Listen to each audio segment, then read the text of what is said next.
Hi friends, welcome to Mini Kitchen. இன்னைக்கு சூப்பரான டேஸ்டியான வடகரி எப்படி வீட்லயே செய்யலாம்ங்கறத பார்க்கலாம். இந்த வடகரி வந்து இட்லி, தோசை, சப்பாத்திக்கு அட்டகாசமான ஒரு காம்பினேஷன் फ्रेंड्स. இத வீட்ல இருக்கக்கூடிய பொருளை வச்சு எப்படி சிம்பிளா செய்யலாம்ங்கறத பார்க்கலாம். இந்த வீடியோக்குள்ள போகிறதுக்கு முன்னாடி Subscribe பண்ணுங்க. மறக்காம நோட்டிஃபிகேஷன் பெல் ஐகானை கிளிக் பண்ணுங்க. வாங்க வீடியோக்குள்ள போகலாம். फ्रेंड्स நான் 100 grams கடலை பருப்பை 2 மணி நேரம் ஊற வச்சு எடுத்து வச்சிருக்கேன். இப்போ இத மிக்ஸி ஜார்ல மாத்திட்டு 2 காஞ்ச மிளகாய் கொஞ்சமா சோம்பு சேர்த்து நம்ம அரைச்சு எடுத்து வச்சிருக்கலாம். இது கொஞ்சம் கொரகொரன்னு அரைச்சு எடுத்துக்கலாம். இப்போ இத நான் அரைச்சு எடுத்து வச்சிட்டேன் फ्रेंड्स. இதோட நம்ம இப்போ தேவையான அளவு உப்பு 1/2 டீஸ்பூன் நான் ஆட் பண்ணிக்க போறேன். இதுல ஒரு பாதி அளவுக்கு வெங்காயத்தை நான் ஆட் பண்ணிக்கிறேன். சின்ன சின்னதா கட் பண்ணி வச்சிருக்கேன். அதையும் சேர்த்துட்டு கொஞ்சமா கறிவேப்பிலையை சின்ன சின்ன துண்டுகளா கட் பண்ணி வச்சிருக்கேன். அதையும் இதோட ஆட் பண்ணிக்கலாம் நம்ம. இப்போ இதில் பெருங்காயத்தூள் கொஞ்சமாக சேர்த்துக்கிறேன். ஒரு 1/4 டீஸ்பூன் போல் சேர்த்துக்கிறேன். இப்போ இதை நல்லா பிசைஞ்சு நம்ம வடைக்கு பிசைகிற மாதிரி நல்லா பிசைஞ்சு எடுத்து வச்சுக்கலாம். ஃப்ரெண்ட்ஸ் இப்போ கடாயில் எண்ணெய் ஊற்றிட்டேன். இந்த எண்ணெய் சூடாகிற வரைக்கும் நம்ம வெயிட் பண்ணலாம். இப்போ வந்து எண்ணெய் சூடாகிடுச்சு. இதில் கொஞ்சம் கொஞ்சமாக நம்ம போட்டு பக்கோடாக்கு போடுற மாதிரி போட்டு பொரிச்சு எடுத்து வச்சுக்கலாம். நல்ல கலர் சேஞ்ச் ஆகி நல்ல கிறிஸ்பியாக மாறுற வரைக்கும் இதை நம்ம பொரிச்சு எடுத்து வச்சுக்கலாம் ஃப்ரெண்ட்ஸ். இப்போ பாருங்கள் எப்படி கலர் சேஞ்ச் ஆகி ப்ரௌன் கலரில் மாறி இருக்குன்னு. இப்போ இது நல்ல கிறிஸ்பியாக பொரிஞ்சிருச்சு. இப்போ இதை தனியாக ஒரு பாத்திரத்தில் எடுத்து வச்சுக்கலாம் ஃப்ரெண்ட்ஸ். இப்போ எல்லாத்தையும் பொரிச்சு இதே மாதிரி எடுத்து வச்சிட்டேன் ஃப்ரெண்ட்ஸ். இப்போ வடகரி செய்ய ஆரம்பிச்சிடலாம் ஃப்ரெண்ட்ஸ். ஒரு கடாயில் 2 டீஸ்பூன் ஆயில் ஊற்றிருக்கிறேன். ஒரு பிரிஞ்சி இலையை 2ஆக கட் பண்ணி ஃபஸ்ட்டு ஆட் பண்ணிக்க போகிறேன். 2 துண்டு பட்டை, 3 கிராம்பு, ஒரு மராத்தி மொக்கு, 2 ஏலக்காவை சேர்த்து நம்ம இதை பொரிய விட்டுடலாம். இப்போ இது பொரிஞ்சிச்சு ஃப்ரெண்ட்ஸ். இதில் வந்து 1.5 வெங்காயத்தை சின்ன சின்னதாக கட் பண்ணி வச்சுருக்கிறேன். அதையும் ஆட் பண்ணிக்கலாம்.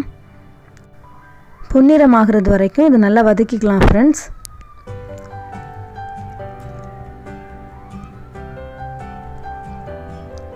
இந்த வெங்காயம் நல்லா வதங்கி பொன்னிறமாக மாறிடுச்சு ஃப்ரெண்ட்ஸ். இதில் 1 டீஸ்பூன் இஞ்சி பூண்டு விழுது ஆட் பண்ணி பச்சை வாசனை போகிற வரைக்கும் நல்லா வதக்கிக்கலாம்.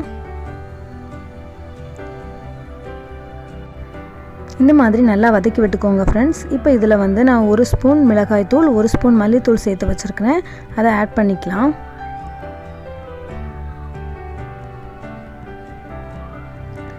இது கூட 1/2 டீஸ்பூன் வந்து கரம் மசாலா தூள் எடுத்து வச்சுருக்கிறேன். அதையும் நம்ம ஆட் பண்ணிக்கலாம். 1/2 டீஸ்பூன் மஞ்சள் தூளையும் இதோட சேர்த்து நம்ம நல்லா கலந்து விட்டுக்கலாம் ஃப்ரெண்ட்ஸ். இதில் உள்ள பச்சை வாசனை போகிற வரைக்கும், இந்த மசாலா தூளோட பச்சை வாசனை போகிற வரைக்கும் நம்ம லைட்டாக வதக்கிட்டு இதில் வந்து 2 மீடியம் சைஸ் தக்காளியை சின்ன சின்ன துண்டுகளாக கட் பண்ணி வச்சுருக்கிறேன் ஃப்ரெண்ட்ஸ். அதையும் ஆட் பண்ணி நல்லா குழைய நம்ம வேக விட்டுக்கலாம். இப்போ இதை நல்லா வதக்கிட்டு இதை மூடி போட்டு வேக வச்சோன்னா சீக்கிரமாக நல்லா குழஞ்சி பேஸ்ட் மாதிரி ஆகிடும் ஃப்ரெண்ட்ஸ்.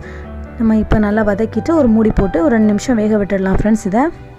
ஃப்ரெண்ட்ஸ் இதோட ஒரு பச்சை மிளகாவை 3ஆக கட் பண்ணி வச்சுருக்கிறேன். அதையும் கொஞ்சம் கருவேப்பிலையும் சேர்த்து நம்ம நல்லா கலந்து விட்டுக்கலாம்.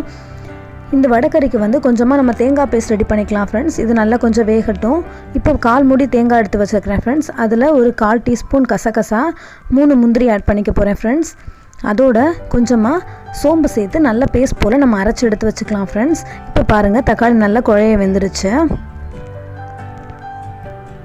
பாருங்கள் எவ்வளோ நல்லா குழஞ்சி வெந்திருக்குன்னு. இதில் வந்து இந்த தேங்காய் பேஸ்ட் நம்ம இப்போ ஆட் பண்ணிக்க போகிறோம்.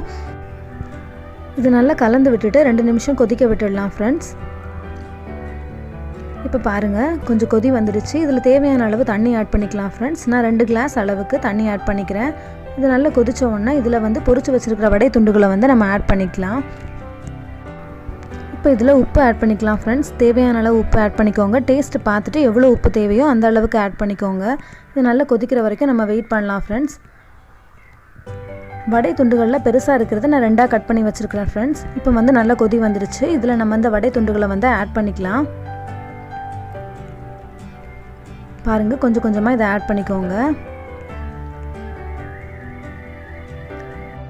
எல்லாத்தையும் ஆட் பண்ணிவிட்டு நல்லா கலந்து விட்டுக்கோங்க ஃப்ரெண்ட்ஸ். இந்த அளவுக்கு கொதி வர வரைக்கும் நம்ம வெயிட் பண்ணலாம். இப்போ பாருங்கள் நல்லா கொதி வந்துருச்சு ஃப்ரெண்ட்ஸ். இப்போ வந்து நம்ம கடைசியாக மல்லி இலைகளை தூவி நம்ம ஆஃப் பண்ணிடலாம். இந்த அளவுக்கு தண்ணியாக இருக்கும்போதே ஆஃப் பண்ணிடணும் ஃப்ரெண்ட்ஸ். ஏன்னா வடை வந்து ஊறி நல்லா திக்காகிடும் ஃப்ரெண்ட்ஸ். பாருங்கள் எந்த அளவுக்கு திக்காக வந்திருக்குன்னு. இப்போ வடைக்கறி வந்து ரெடி ஆகிடுச்சு ஃப்ரெண்ட்ஸ். இந்த வீடியோ பிடிச்சிருந்துச்சுன்னா நீங்களும் இதை வீட்டில் ட்ரை பண்ணி பார்த்துட்டு உங்கள் கருத்துக்களை கமெண்ட் பாக்ஸில் பதிவு பண்ணுங்கள். தேங்க்ஸ் ஃபார் வாட்சிங்.